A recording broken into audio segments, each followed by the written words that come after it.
우리 삶을 움직이는 뉴스, 중심 잡힌 시선으로 전하겠습니다. 황보선의 출발 새아침. 황보선의 출발 새아침 4부입니다. 매주 금요일에 만나는 코너죠. 주요 사건 사고와 판결의 맥을 짚는 사건, 그건 이렇습니다. 이 시간들 함께 하시는 분입니다. 박성배 변호사 나오셨습니다. 안녕하십니까? 안녕하십니까? 예. 그리고 한국형사법무정책연구원의 승재현 연구위원은 오늘은 전화로 연결되어 있습니다. 안녕하십니까? 네, 안녕하십니까? 예. 오늘 첫 번째 우리 함께 얘기 나눌 사건은 지난 5월에 아픈 사건이죠. 고 이해람 중사 사건인데 성추행 피해 당하고 신고하고 그다음에 2차 가해에 시달리고 그러다가 극단적인 선택을 했는데, 그런데 그 당시에 공군 법무실장이 이거 수사하는 과정에서 은폐하려 했다, 이런 의혹이 제기가 됐네요, 변호사님. 네, 많은 분들이 알고 계시는 사건이죠. 예. 고 이중사 사건. 고 이중사가 지난 3월에 성추행 피해를 신고한 뒤에 가해자인 상급자 장모 중사를 비롯해 다른 상관으로부터 회유와 협박을 받는 등 2차 가해에 시달리고 관련 수사도 제대로 진척되지 않자 지난 5월 극단적 선택을 합니다. 최근 군 검찰이 지난달 8일 장 중사에게 강제추행, 특가법상 보복 협박 등의 혐의를 적용해 징역 15년을 구형한 상태인데, 이와 관련해 그제 군 인권센터가 기자회견을 열고 이 사건 수사가 진행되던 지난 6월 공군본부 보통검찰부 소속 군 검사들이 나눈 대화 녹취록을 입수했다고 밝혔습니다. 이 녹취록에 따르면 이 녹취록은 지난 6월 16일 공군본부 본부실에 대한 압수수색이 이루어진 이후에 녹음된 것으로 전해졌는데, 군 검사 A가 그러니까 제가 가해자를 구속시켜야 한다고 몇 번을 말했다. 범행 부인의 피해자 회유 협박에 2차 가해 대체 왜 구속을 안 시킨 건가? 구속시켰으면 이런 일도 없었다라고 말하자 선임 군검사 전모 소령이 실장님이 다 생각이 있으셨을 것이다. 예. 우리도 나중에 나가면 다 그렇게 정관 예우로 먹고 살아야 한다. 직접 불구속 지휘하는데 어쩔 수 없다라고 합니다. 이를 두고 군 인권센터는 전익수 법무실장이 이 사건 초기 직접 가해자 불구속 수사를 지휘했고, 이 과정에서 가해자 변호사가 소속된 로펌에 대한 정관 예우가 있었던 것으로 확인된다.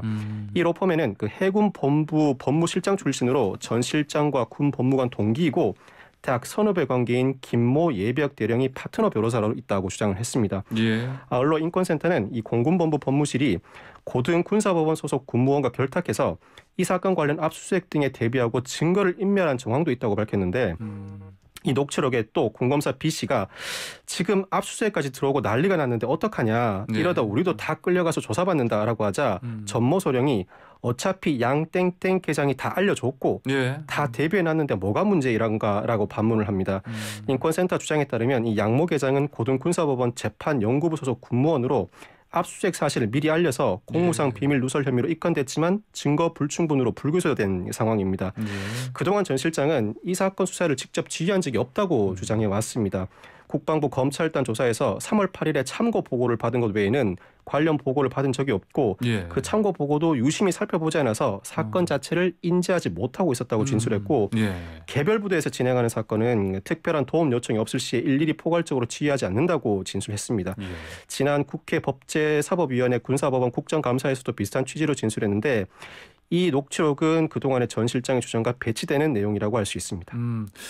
자, 승 의원님, 지금 박 변호사께서 설명해 주신 이 녹취록, 그리고 군 인권센터 주장이 맞다면, 사실이라면 굉장히 심각한 사안이죠?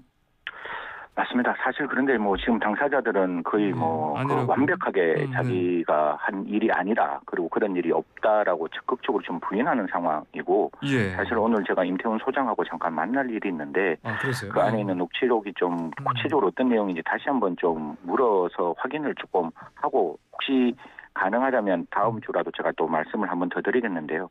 만약에 지금 나와 있는 그 녹취록이 사실이라면 이건 굉장히 심각한 문제인 거죠. 한 사람의 죽음을 놓고 그들끼리의 이기주의와 그들끼리의 결탁을 통해서 한 사람의 억울하고 답답하고 화나는 죽음을 그냥 덮는 듯한 모습이고, 그 뒤에 수사가 진행하는 과정에서 적극적으로 있었던 일을 적극적으로 없었다라고 부인하는 모습이라서 이 부분에 대해서는 분명히 진상조사가 필요하고, 이 부분에 대해서 관계 당국인 국방부와 그다음에 청와대에서는 이러한 사실에 대해서 진위를 명명백백하게 밝혀야 한다라는 말씀드리겠습니다. 예, 방금 승 의원님 말씀하신 것처럼 이 당사자들 특히 그 당시 공군 법무실장 같은 경우는 사실이 아니다. 그리고 법적 대응도 한다 이렇게 입장을 밝혔는데요. 입장이 어떻습니까? 구체적으로? 전 실장이 강력하게 반발하고 있습니다. 예. 이 센터에서 발표한 녹취록은 전혀 사실이 아니다. 본인을 포함해서 녹취록에 등장하는 당사자들 군인권센터를 고소할 것이고 강력하게 법적 대응을 할 것이라고 밝혔는데 예. 실제로 전 실장은 군인권센터를 형법상 명예훼손, 정보통신망법상 명예훼손 혐의로 고소장을 서울경찰청에 제출했습니다. 예. 아울러 녹취록을 제공한 제보자도 허위 제보자로 규정하면서 예. 사문서 위조 및 위조 사문서 행사, 명예훼손 혐의 등으로 고소했고 예. 녹취록에 언급된 이 소령도 전 실장과 별개로 경찰에 고소장을 제출했다고 합니다. 전 실장 설명에 따르면 예. 이 녹취록에 나오는 선임 군검사란 직책 자체가 당시에 없었고 선임 군검사로 소개된 전모 소령은 당시 군검사도 아니었고 예. 공개된 녹취록 내용이 전부 사실과 다른데 지금까지 제기된 의혹들 전부 군 검찰단 수사에서 사실이 아닌 것으로 밝혀진 상황이다라고 주장하고 있는 상황입니다. 예. 자 그러면 네네. 양쪽 주장이 이렇게 맞서고 있는데 승 의원님 이 네. 유족 측에서는요. 예. 특검 통해 진실을 밝혀내야 한다. 계속해서 지속적으로 요구를 하고 있지 않습니까? 네네. 제가 유족이라도 저 예. 너무 화가 날 것 같아요. 도대체 당사자 주장들이 어떻게 이렇게 다를 수가 있고 예. 여기에 진정한 어떤 억울한 죽음은 그 이중사의 죽음인데 여기서 당사자의 갑론 얼방만 지금 굉장히 이렇게 세상에 알려지고 있는 상황. 이런 예. 상황에서 특임 검사가 지금 그 수사를 하고 있지만 과연 이걸로 가능할 것이냐. 당연히 유족 입장에서는 특검을 요구할 수밖에 없는 상황이고 예. 이 부분 때문에 청와대에서 여러 가지 면담을 요청하고 있다. 이런 이야기들이 들리고 있습니다. 여기에 대해서 정치권에서도 이야기를 하고 있는데요. 국민의힘 쪽에서는 적극적으로 특검이 필요하다라는 입장이고 민주당 입장에서는 특검을 안 하자는 게 아니라 우리가 예. 정책조정위원회를 조금 거쳐서 좀 시간을 두고 들여다보자라고 이제 신원내 대변인이 좀 말씀을 하셨는데 예. 이 부분도 제가 조금 더 찾아보도록 하겠습니다. 저 대변인하고 조금 통화를 해서 민주당 입장이 어떤지 좀 더 적극적으로 확인하고 저는 가장 중요한 게 정부 입장이에요. 이게 뭐 정치권의 입장이 뭐가 중요하겠습니까?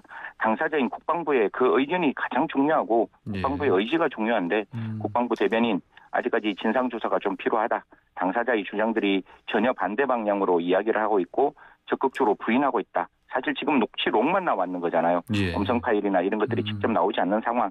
그렇기 때문에 이 부분에 대해서 앞서 말씀드린 바와 같이 국방부는 정말 한치의 의심도 없고 한치의 의문도 없도록 좀 이 사실에 대해서 좀 제대로 밝혀줘야 그 억울한 죽음에 대해서 국가가 할 수 있는 진짜 제대로 된 그 책임지는 모습이라고 생각합니다. 알겠습니다. 자 그런데 이 바로 당사자인 전익수 공군 법무실장에게 청와대가 삼점검 수여했지 않습니까? 그렇습니다. 이것도 논란이 되고 있네요, 박 변호사님. 그렇습니다. 문 대통령이 지난 16일 청와대에서 준장 승진자 76명에게 삼점검을 수여했는데 예. 이 삼점검을 받은 장성 중에 전 실장이 포함되어 있었습니다. 이 당시 부실 초동 수사에 대한 책임이 있다는 지적을 받았지만 수사에서 불기소 처분됐죠. 예. 징계 대상 38명에는 포함됐지만 아직 징계 수위는 결정되지 않았고요. 이 16일 군인권센터가 녹취록을 공개하기 하루 전날인데 청와대 관계자는 올해 1월 1일에 정상적으로 진급해 삼점검 수여식에 참석한 것이고 이 사건이 일어나기 훨씬 전에 진급을 했고 예. 진급을 한 분들에 대해서는 지금까지 삼점검을 수여한 것이 관례였다라고 밝혔습니다. 이 군인권센터가 공개한 녹취록에 대해서는 일단 사실 확인 여부가 우선이라고만 언급했는데 이중사 부친은 보국 예민하라는 심정으로 삼점검을 수여했지만 우리 예. 아이 등의 난도질을 한 것이다라고 반발하고 있습니다. 예. 자, 승 의원께서 방금 말씀하신 것처럼 국방부가 처음으로 그 특임검사 이걸로 대응을 했는데 네네. 유족 측에서는 계속해서 특검 요구하고 있고요.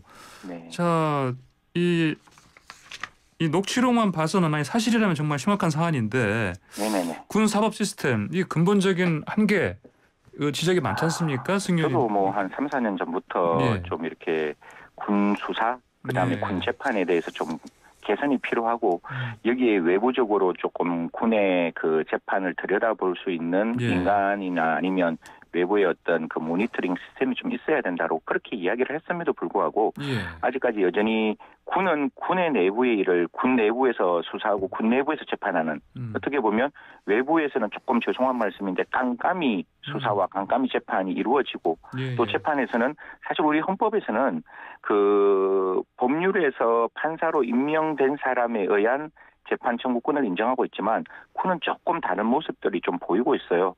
물론 군이라는 장소가 국방에 대해서 굉장히 기밀한 어떤 내용을 살피고 있기 때문에 민간에서 알 수 없는 부분에 대해서는 당연히 군 재판이 필요하지만 지금 같은 성추행 사건 그로부터 극단적인 선택을 할 수밖에 없는 군 문화의 현실이었다면 이 부분에 대해서는 전혀 군의 내부적인 비밀과 관계없는 사안에 대해서는 좀 외부에서 수사를 받고 외부에서 재판받을 수 있는 좀 공개된 시스템 가장 중요한 게 트랜스페어런스거든요. 투명성, 객관성을 어떻게 보장할 것이냐. 결국 상명하복 관계에 있는 특수관계에 있는 수사와 재판 다시 한번 고민해봐야 되지 않을까 그렇게 생각합니다. 예, 박 변호사님께서는 자 공군 법무실 해체하라 이런 주장까지 나오는데 어떻게 보십니까? 일단 이 사건은 공군이 수사를 진행하다가 국방부 검찰단이 수사를 이어받아 진행해왔고 이 창군 이래 최초로 군 특임 군검사가 사건을 맡아왔죠. 그 결과 15명이 기소됐지만 이 초동 수사 담당자와 지휘부는 기소되지 않았습니다.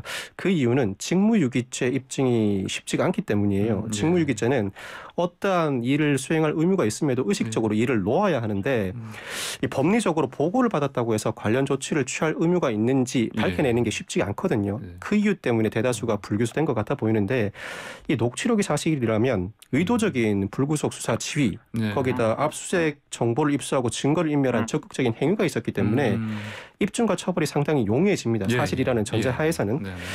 당사자들이 원하든 원하지 않든 이 사건은 이미 민간 수사기관으로 넘어갔습니다. 전 실장 등이 경찰에 고소를 한 상황이기 때문에 이 녹취록이 사실인지 허위사실인지 위조되었는지 위조되지 않았는지 그 녹취록 진위 여부는 사실 금방 밝힐 수 있습니다. 통화 내역과 그 대화가 어떠한 맥락에서 나왔는지를 충분히 파악할 수 있기 때문에 이를 바탕으로 만약 사실이라면 수사가 급진전돼서 처벌로 올라갈 가능성도 상당히 있어 보입니다. 알겠습니다.